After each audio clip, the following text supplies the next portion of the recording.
General గా మనం ఈ మధ్యకాలంలో ఈ లోన్ యాప్స్ కి సంబంధించి చాలా వీళ్ళు హెరాస్మెంట్స్ వీటికి సంబంధించి మనం వింటానే ఉన్నాం. అయితే ఈ లోన్ యాప్స్ ఇన్స్టాల్ చేసుకునే టైంలోనే వీళ్ళు మన కాంటాక్ట్స్ మన డేటా అంతా మొత్తం కలెక్ట్ చేస్తున్నారు. చేసి మనకు సపోజ్ ఒక 1000 రూపాయలు అప్పిస్తే దానికి ఒక 5000 కట్టమని చెప్పినని వీళ్ళు మనల్ని బెదిరిస్తూ ఉంటారు. ఈ బెదిరించిన పక్షంలో మనం కట్టలేనప్పుడు వాళ్ళు ఏం చేస్తారంటే మన ఫొటోస్ ని మాఫ్ చేసి మన కాంటాక్ట్స్ లో ఉన్న వాళ్ళకి సెండ్ చేయడం, లేదా మనకే సెండ్ చేయడం, లేదా మన కాంటాక్ట్స్ లో ఉన్న వాళ్ళకి కాల్ చేసి వాళ్ళు బూతులు తిట్టడం, మన గురించి బ్యాడ్ గా ప్రాపగండా చేయడం, ఇలాంటివన్నీ చేస్తున్నారు. సో అలా గానీ మీకు ఎవరైనా లోన్ యాప్ వాళ్ళు చేస్తే గనక వెంటనే మీరు మీ లోకల్ పోలీస్ స్టేషన్ లో కంప్లైంట్ అయితే ఫైల్ చేయండి. ఒకవేళ అది ఆర్బీఐ తో రిజిస్టర్ అయిన లోన్ యాప్ అయితే గనక వెంటనే ఆర్బీఐకి ఒక మెయిల్ పెట్టండి మీ దగ్గర ఉన్న సాక్ష్యంతో. మీది ఫొటోస్ మాఫ్ చేసినాయి కానీ, లేదంటే కనుక మిమ్మల్ని తిరుగుతున్నటువంటి కాల్ రికార్డింగ్స్ కానీ అవన్నీ అటాచ్ చేస్తూ మెయిల్ చేయండి. లేదా అంబుడ్స్మెన్ కి అయినా సరే కానీ మీరు కంప్లైంట్ చేయొచ్చు.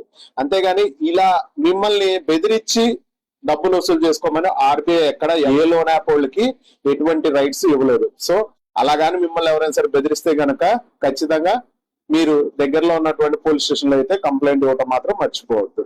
లేదా మీకు ఏదైనా లీగల్ అసిస్టెన్స్ కావాలంటే గనక నా నంబర్ కి వాట్సాప్ చేయండి, నేను మీకు ఖచ్చితంగా హెల్ప్ చేస్తాను. ఈ రీల్ మీకు తెలిసిన వాళ్ళందరికీ షేర్ చేయండి. Thank you.